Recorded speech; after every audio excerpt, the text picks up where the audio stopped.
Vacancy Legal Recruitment, a refreshingly unique and personal talent agency developed specifically for legal.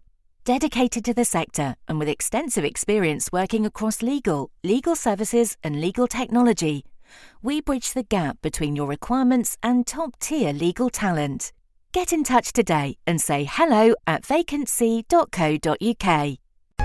You're listening to the Today's Family Lawyer podcast, the leading source of daily news and insight for family law practitioners in England and Wales.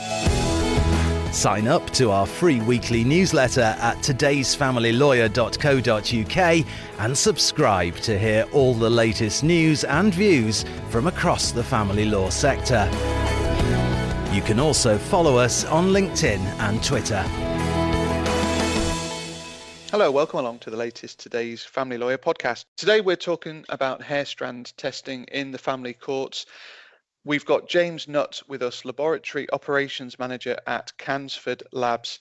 And the topic of discussion is looking at an alternative view of hair strand testing to one that we have espoused on the podcast before. For listeners of the podcast and newbies, I shall put a link to the podcast that we've recorded previously on this topic. But James, we're going to talk about a view that is slightly different from the content of that particular podcast and the way in which that test is conducted and the information it tells us. So great to have you on the podcast. Thanks so much for joining. No, it's lovely to be here. In the first instance, useful to get a bit of background and insight into yourself, please. So I wonder if you wouldn't mind telling me what a laboratory operations manager does, and your role at Cansford, please. Yeah, as you mentioned, I'm laboratory operations manager here at Cansford. I oversee the analysis of all samples. So that's the point from when the samples go into the laboratory through to when they're reported. So that's kind of all steps in between.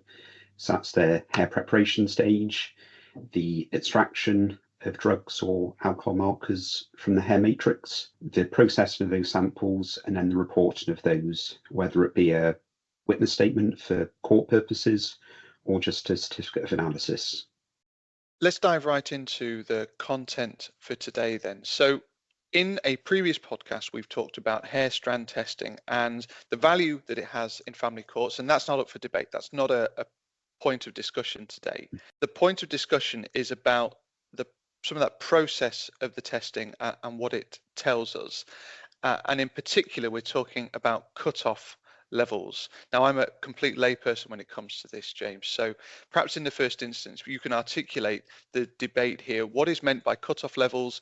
And there's also some guidance we're going to discuss, which has been published by the Society of Hair Testing as well. Okay, so a cutoff level, most people think of it as almost a decision point. So it's a point at which a sample is either positive or negative. So generally, if a sample result is equal to or greater than the cutoff level, that sample is reported as positive. If it's below that level, then it's reported as not detected. Realistically, the application of the cutoff level dictates how that result is going to be interpreted. Now, cutoff levels are always used. So I think the main kind of underlying point is that even if organisations state that cutoff levels aren't used, they are in fact used, whether it be kind of a industry accepted cutoff or whether it's a cutoff level decided by that organisation. So realistically, you just touched on the fact that Society of Hair Testing published cutoff levels. Those cutoff levels have been around for a number of years. They are reviewed periodically, normally every year or every other year.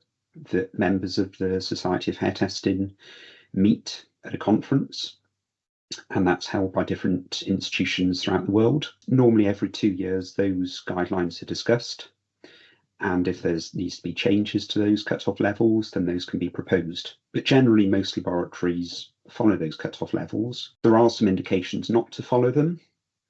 So particularly if you're looking at things like hair samples from children, so where there's an interest if there's very low levels of drug or perhaps alcohol markers, or also in cases of things like drug facilitated sexual assault, DFSA cases, then those are normally the situations where you wouldn't apply a cut-off level. But all laboratories can do is essentially report down to the lowest level that they can see. Now, different laboratories might use that as their cut-off level, or some laboratories may use the SOHT or Society of Hair Testing cut-off levels.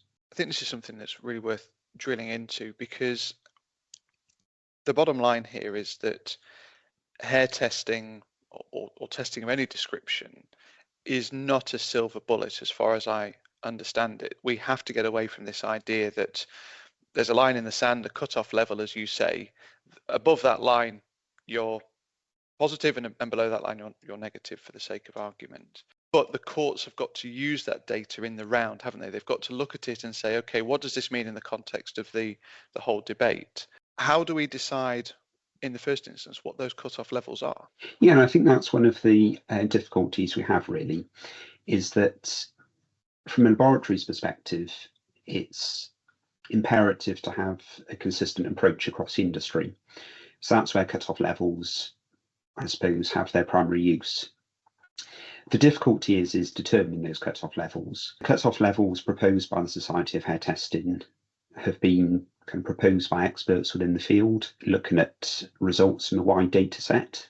So that data set will include a lot of variables. That will be different hair types. If it's Caucasian, Afro-Caribbean, Asian hair types, there'll be different hair colours. So it could be blonde, ginger, brown, black. So there's a lot of variability incorporated into those cut-off levels as it stands. And if we consider that probably over 80-90% of the global population have brown or dark coloured hair, then those cut-off levels are probably taken into consideration hair colour a bit more than they should. Hair analysis isn't kind of a silver bullet that's going to solve everything. Most reputable laboratories will say that hair analysis shouldn't be used in isolation. There should be other support and evidence, but it's one piece of the jigsaw that helps kind of give an indication of an individual's drug alcohol use over time, but it shouldn't be used in isolation. And in some cases, there can be an over-reliance on the hair or over-emphasis on the hair analysis results. And it's simply not possible to say that someone has used, say, cocaine 3 times a week, twice a month. There is so much variability in hair analysis as it stands, things like UV exposure. So if one person works outside on a building site throughout the year, or in some areas of the world, they can be exposed to higher levels of UV light, that can degrade certain levels of drug or alcohol markers. Same with hair growth rates, that varies amongst individuals, the effect of pregnancy on hair growth rate, and also things like the hair type, Afro-Caribbean, Asian, Caucasian, and each of those have different characteristics. It's almost a natural characteristic of hair that there is a lot of variability in the results that hair analysis produces, and that should be factored in to kind of the overall interpretation. So the cut-off levels aren't a binary system as some people refer to them as. There is also something called uncertainty of measurement. So that's to say that if laboratories perform the same analysis over perhaps 3 times, you'll get slightly different results. And that's mainly down to the characteristics of hair. So hair from different sites across the scalp will have different growth rates. They may also have different proportions of hair in what we call the resting phase. So that can lead to more historic drug use being indicated in a recent hair sample. So cut-off levels do have a use as long as there isn't an over-reliance on them and there is a level of interpretation, because when you have results around a cut-off level, that's where problems can arise. You can have one set of analysis that comes out just above the cut-off level, another set of analysis that comes out just under. If those cut-off levels are not interpreted correctly, and also there's consideration of things like uncertainty of measurement, then that's where problems can arise. All of which, and forgive me for this question, James, leads me to say, well, hair testing is too variable a process to enable us to use it in courts. Surely there must be other ways that we can test for drug and alcohol use perhaps more effectively, or there simply isn't? Hair analysis has its uses. So the main use of it is to provide a retrospective indication of someone's drug or alcohol use over time. And I suppose the main benefit to that is that if you need to establish a historic pattern, you can break the hair down into smaller segments or smaller sections, and that can give a pattern of use. The main drawback of hair analysis is that you can't correlate it to a level or frequency of drug or alcohol use. So the presence of a substance in the hair sample indicates that that person may have ingested the substance, but it doesn't necessarily give you an exact indication of the period of time. All hair analysis is performed using an assumed hair growth rate to 1 centimetre per month, but that can vary amongst individuals. There's other factors that can affect that, so things like pregnancy. I suppose there are a lot of variabilities, but if hair analysis is performed with a consideration of its limitations and also benefits, then it can be useful. There's other tests that can be performed. The only problem is the frequency that they would need to be performed can be prohibitive from kind of a practicality perspective and also cost perspective.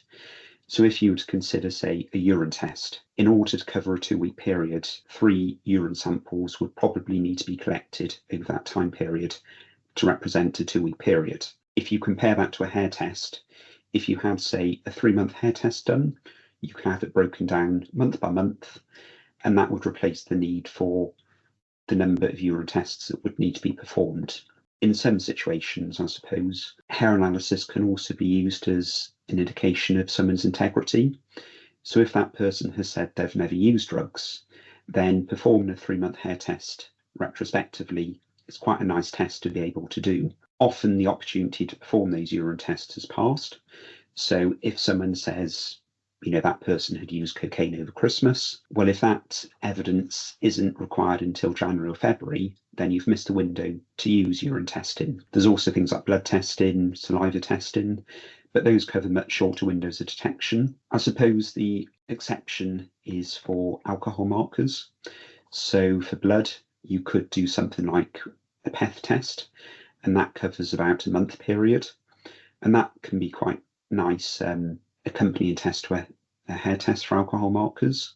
The result that you get is quite nice because there are now guidelines for the interpretation of PEth testing. So PEthNet, which is another organisation, has drawn up guidance how those levels should be interpreted.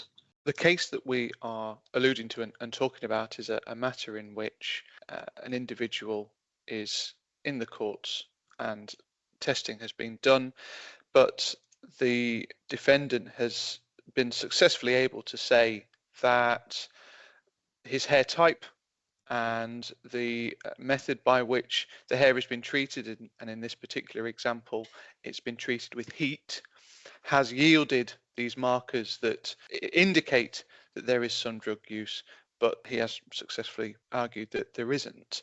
How does your position differ from the position of that particular case? I suppose we have to consider that any kind of hair treatment, chemical, thermal hair treatments can potentially affect results. We also have to consider that things like hair colour can have an effect. So certain drugs which are basic in their chemical nature, things like cocaine, are more incorporated or better incorporated into darker hair samples, so you can get slightly higher results. So I think if there was a declaration of hair treatment, most laboratories would always comment on that declaration and say that it's possible that that has affected the results. The danger we can encounter is that if you report very low levels, i.e. below those levels which are proposed by the Society of Hair Testing, that you can pick up either historic and intentional exposure to a drug. So there's been some publications looking at kind of occupational exposure to drugs. For example, some vets have been exposed to ketamine. That's actually resulted in detectable levels of the drug in hair. You also have some, perhaps police officers who are involved with the seizing of drugs. Without adequate personal protective equipment, they can actually be exposed to quite high levels of drug. There is almost a danger reported too low levels. or levels at such a low level in hair samples that can result in an interpretation which can actually label someone as a ongoing drug user, when in fact that person may have stopped perhaps 3 months ago, or they could have been exposed to it occupationally. There's also literature looking at things like music festivals, looking at newer psychoactive substances. There's a wide number of cases, documented peer-reviewed cases, looking at the possibility of detecting low levels in hair. And perhaps in more general terms, your role here is to stay one step ahead of the manufacturers of some of these drugs. And when you talk about synthetic drugs as an example, presumably the utopia for them is to create something that doesn't leave any markers of any description. Yeah, and I suppose that's part of the challenge, particularly over the past 5-10 years, has been the number of new substances that have evolved. From kind of a tested perspective, it's a challenge because in order to develop a new test, we have to buy in reference material from different suppliers. So the time between a new substance being released and us being able to test can be between 3 to 6 months, because by the time that standard is imported into the UK, it can take time to have Home Office import licenses, for us then to develop the test and then to implement it. We've been quite successful in implementing some quite novel testing over the past 5-10 years. But yeah, it's a challenge trying to keep on top, because quite often some of the research into these new substances can take some time to come or to be published. Lots of labs used to use organisations in Europe, but since Brexit, that has led to challenges in terms of getting hair samples across the borders. So we bought a fair bit of that testing in-house for some unusual drugs that we used to send samples to France for analysis. We now do those in-house. But I think, keeping on top of evolving or emerging drugs for abuse is a challenge. There's organisations like the EMCDDA, which monitors kind of emerging drug trends across Europe and the world. Keeping an eye on those publications is something that we try to do. But again, incorporating those drugs into our repertoire of tests can be a challenge at times. And we've talked in general terms about this acknowledged danger in over-reliance on these results and their impact on the courts. What's the view of Cansford Labs on this? Should we avoid the view it's a silver bullet, and or do guidelines like those enshrined by the SOHT and PETHMET enable us to take a more objective view? There's no getting away from the fact that there are limitations with hair analysis. And as long as those limitations are considered and applied to any interpretation, then the use of cutoffs is useful. From a donor's perspective, it gives a bit more consistency across the field. In the UK, I would say probably 80-90% of organisations use cut-off levels. On occasions, we don't use cut-off levels, and that would be the approach with any other lab. But those are specific scenarios. For example, if we test children, you may want to see if that child has been exposed to an environment where drugs are being handled. You look for drug levels below cut-off level. In cases of possible spiking, we can break the hair down into smaller sections and look for any low level. But that is the main indication of not using a cut-off level, or looking down at levels below the usual reporting cut-off level. That's something that is instilled in us by our accreditation body, UCAS. As part of the international standard most laboratories are accredited to, there's a requirement to use an applicable cut-off level. Like other laboratories will use the Society of Hair Testing cut-off levels. Those cut-off levels we have to publish on our schedule of accreditation on the UCAS website. It's imperative that if a cut-off level is being used, that is taken into consideration. But yes, as we said, there is a danger with anything that someone could be just under the cut-off level and have a negative result.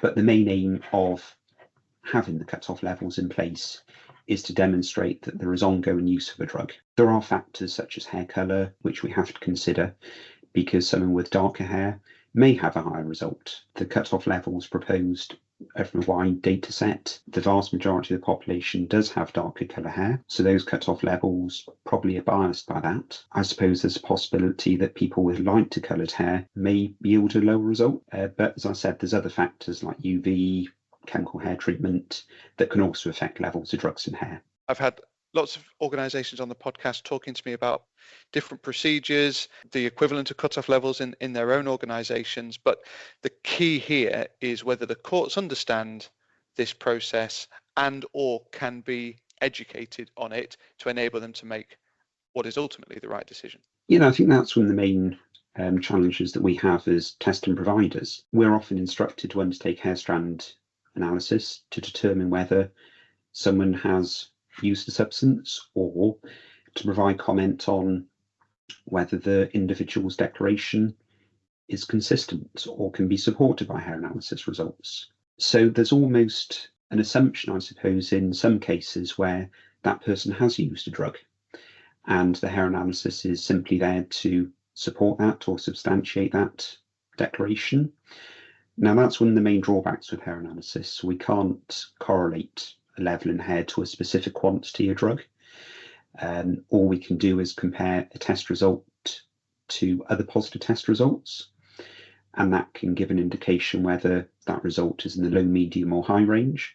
But we can't state whether that person has used 2 spliffs on a Friday night once a month or any more than that, really. From a court's perspective, the underlying reason for performing hair strand analysis is often to see if that person has used drugs on a regular basis. And it's tricky, isn't it? Because if, say, a father is having contact with a child on a Saturday and Sunday, if that person has used a substance on a Monday night when they don't have care of the child, then that's a consideration the court has to make. Hair analysis isn't able to differentiate that, and that's the challenge. You could argue that the application of cut-off levels is given the donor's benefit of the doubt, because there is a chance that possibly that person has used a drug on a one-off occasion in a month, and that wouldn't be detected.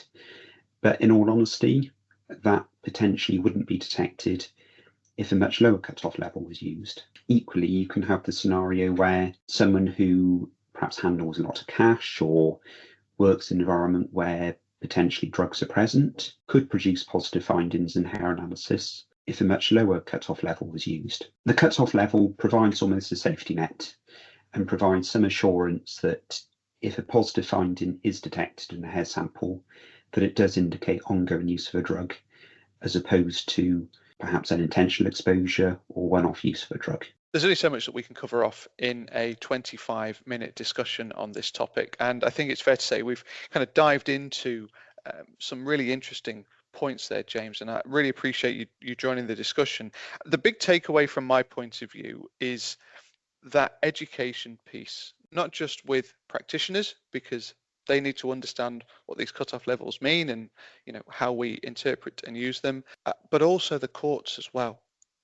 And I feel for courts because they have so much that gets thrown at them, and they, almost like journalists, have to be jacks of all trades and masters of none. So I take that away from this discussion in terms of the role that you have as an organisation and the other drug and alcohol testing companies that are out there in really working with people to help them understand what tests need to be done and what those results are. So thank you so much for joining. No, thank you. And yes, as we've touched on, I think being part of a commercial organisation can be challenging, and some of the information that is put across can be seen as almost like a sales pitch, but it shouldn't be. It should be about raising awareness of the benefits, but also the limitations of hair analysis and other sorts of testing. And I'm sure that, if there's opportunity to discuss this further with different parties, then we would be more than, happy to help. It's more about making sure that the results or the correct tests are ordered in order that meaningful results can be obtained and be useful for the courts, really, or other parties. No arguments here. The Today's Family Lawyer podcast is available on your preferred podcast provider. It's also available on todaysfamilylawyer.co.uk. My thanks to James. Thank you as ever for listening. and we'll see you again soon. You're listening to the Today's Family Lawyer podcast, the leading source of daily news and insight for family law practitioners in England and Wales. Sign up to our free weekly newsletter at todaysfamilylawyer.co.uk and subscribe to hear all the latest news and views from across the family law sector. You can also follow us on LinkedIn and Twitter.